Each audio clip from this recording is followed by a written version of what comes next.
Yeah, there are a lot of different theories around Yes, why yes. why This is one of the theories.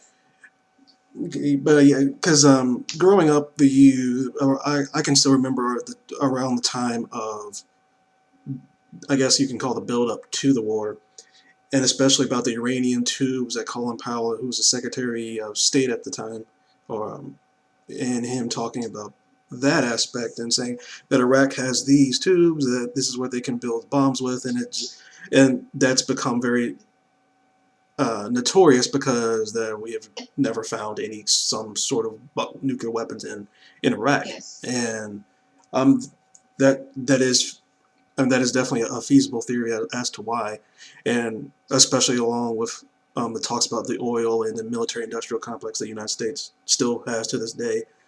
Uh, so from a civilian aspect of a kid growing up, what was the economy like during Saddam Hussein being in power in Iraq? Actually, people was poor, but not in a sense they didn't have shelter and food. We did, but we didn't have access to technology, to good medical treatments. We didn't have malls. We didn't have cars. Right after the war, everybody started to buy these things, buying cars. We started to see air conditions. We didn't have them before. Better televisions. So things went different. We started to get new things, and we were excited about that. Like now things are getting better because we are able to buy things. So I don't think it's a shift in the economy because us in Saddam Hussein regime, Iraq was like kind of under. I don't know what you call it, but we didn't really have any um, treat any I forget the word, any chance to import from other countries. So we had to live under these situations that we only can afford food and shelter and clothes. That is the only thing we can afford. Oh, basically, But you're talking about the trade sanctions that were on yes, Iraq.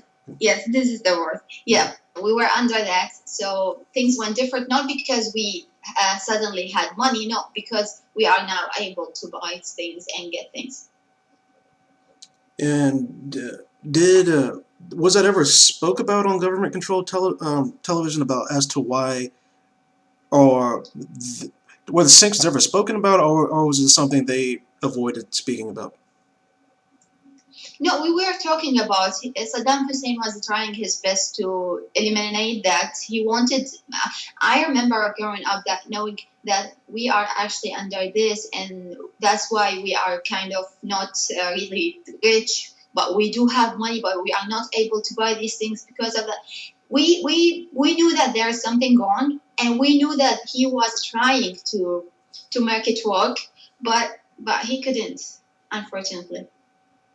And moving forward to when the Iraq War started again, um, where were you when the bombing started?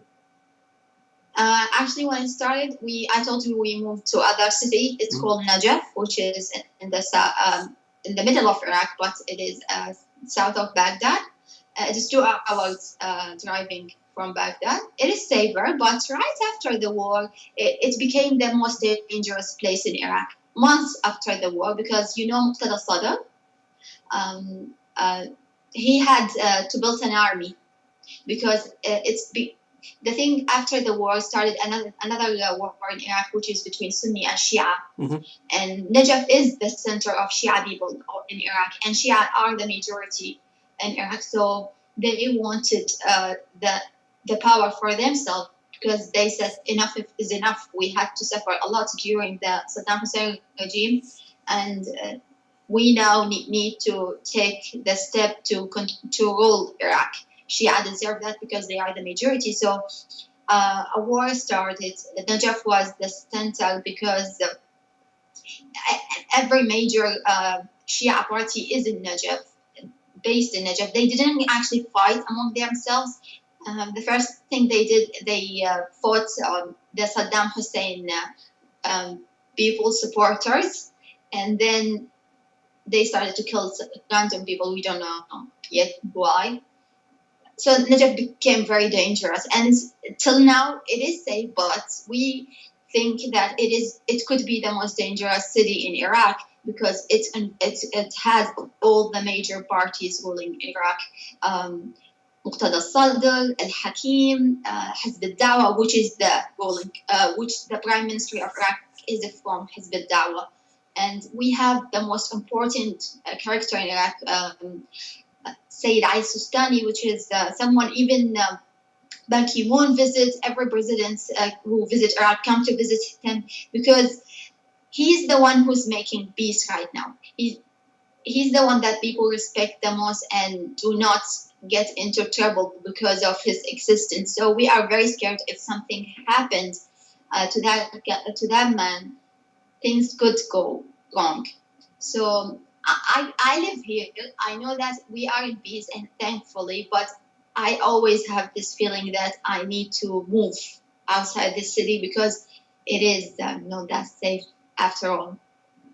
And because basically, dude, so have you lived there for since the Yeah, end of the war? I think Since then?